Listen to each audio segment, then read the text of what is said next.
গাজীপুরে ঢাকা ময়মনসিংহ মহাসড়কের ডিভাইডারে ফুটে উঠেছে অসংখ্য ফুল। দূর থেকে দেখলে মনে হয় ব্যস্ত মহাসড়কের মাঝে যেন বসন্তের এক নান্দনিক বাগান। এটিকে এক টুকরো জাপান মনে করে প্রতিদিনই ভিড় জমাচ্ছেন অসংখ্য মানুষ। দুপাশে ভাওয়াল বনাঞ্চল, মাঝে দিয়ে সড়ক, দুপাশে ব্যস্ত যানবাহন ছুটে চলছে। মাঝখানের এই ফুলে ভরা গাছগুলো দেখে পথচারী এবং যাত্রীদের নজর কেড়ে নিচ্ছে।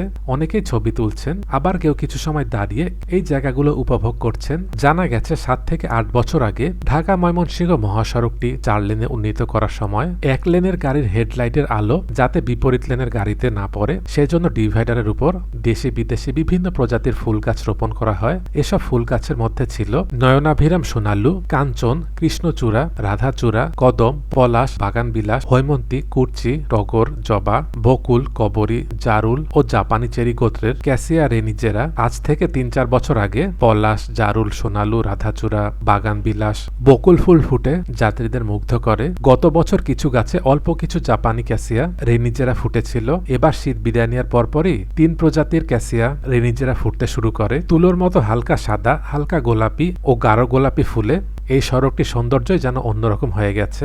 আমরা যখন এখানে ঘুরতে আসবো আমরা যেন এখানে ফুলগুলো না ছিঁড়ি। আমাদের দেশটি অনেক সুন্দর। আমরা যদি আমাদের চারপাশটিকে পরিষ্কার পরিচ্ছন্ন সাজিয়ে গুছিয়ে রাখি তাহলে আমাদের দেশটি দেখতেও অনেক সুন্দর লাগবে।